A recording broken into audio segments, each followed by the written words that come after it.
I'm the professor. So in our previous video lecture we saw the cyclicity for 2. We learned how to find out the units digit for the number 2. Now it had a cyclicity of 4. So we will look into numbers which have a cyclicity of 4 only for now. So starting with 2, the next number that has a cyclicity of 4 is 3.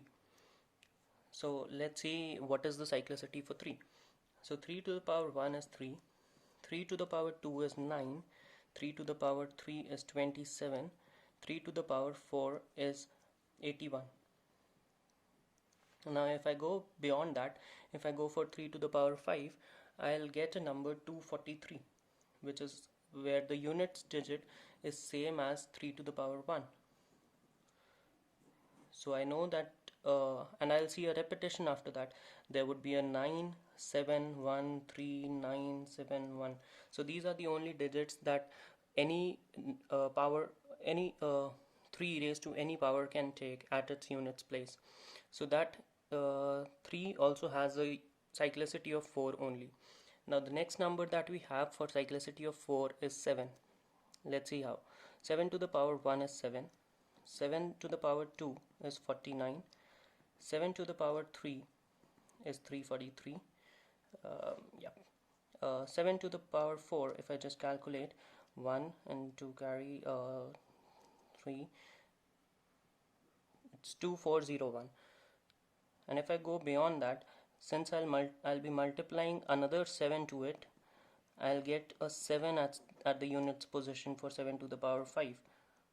Whatever the number is, the units place would have a 7. So again I see that it has a cyclicity of 4. So there are 4 different numbers that can take place at the units digit, and after that it will start to repeat itself. Now again, another number that has a cyclicity of 4 is 8. Let's see how. 8 to the power 1 is 8. 8 square is 64. 8 to the power of 3 is 512. 8 to the power of 4 is 4096. And if I see for 8 to the power 5, I'll be multiplying another 8 to it. 8 6 will give me an 8 at the units place, and I don't really bother about what the whole number is. The units place is repeated again. So apart from 2, we have a 3, we have a 7, we have 8. These 4 numbers, 4 digits actually, whenever raised to any power, give a cyclicity of 4. That means after 4 powers they start to repeat itself. Now how does that really matter? Let's see for an example. So if I take a very simple example of 2 to the power 7, so that it's easy to calculate for us also. So if I want to find the units digit of 2 to the power 7, I can simply, because I know that it has a cyclicity of 4, I can divide the 7 by 4. I'll get a remainder of 3. What does this 3 mean?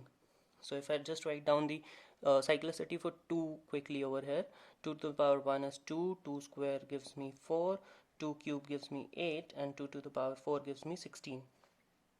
Now what does this 3, that is the remainder when 7 is divided by 4, actually mean? It means that the units digit would be same as the units digit of the third power of 2. So if I see the first power, the second power, the third power.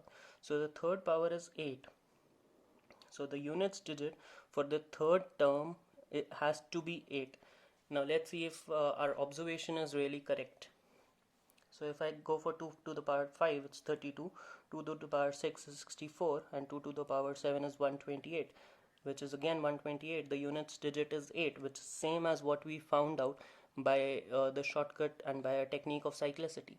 So it means any power, whatever power we have for 2, 3, 7 or 8, it can be simply divided by 4, and whatever the remainder, the least remainder that we get after division, the remainders can be 0, 1, 2 or 3. These are the only 4 options for remainders that we have. So 0 would mean the fourth term, 1 would mean the first term, 2 would mean the second term, 3 would mean the third term. So whatever the remainder is, we can simply go back to our basics and calculate what the units digit of that number would be. So let's take another example to understand it more precisely. So I'll take 7 to the power, say 57. Now this is a pretty big number. I obviously can't go up till 7 to the power 57. I can't multiply 57 sevens to calculate the units digit of this number.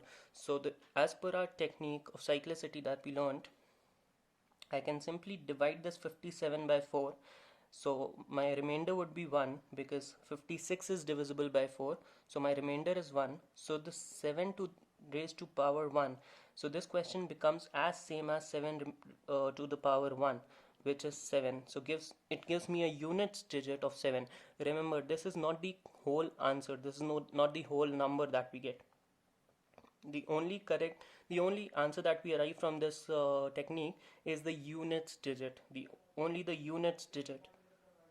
7 would be the units digit of 7 to the power 57. Okay, so let's look at another example which would be more trickier, and it would really help you understand and appreciate the logic behind cyclicity. So let's see, if I have a number like 8 to the power 7293. Now I need to find the units digit. What is the units digit of this number? So I'll just do it over here. So I have 7293 as the power. So 8 is raised to 7293. So I'll divide 7293 with 4. So for division of 4, I just need to check the last two digits to find the remainder. So if I check the last two digits, it's 93.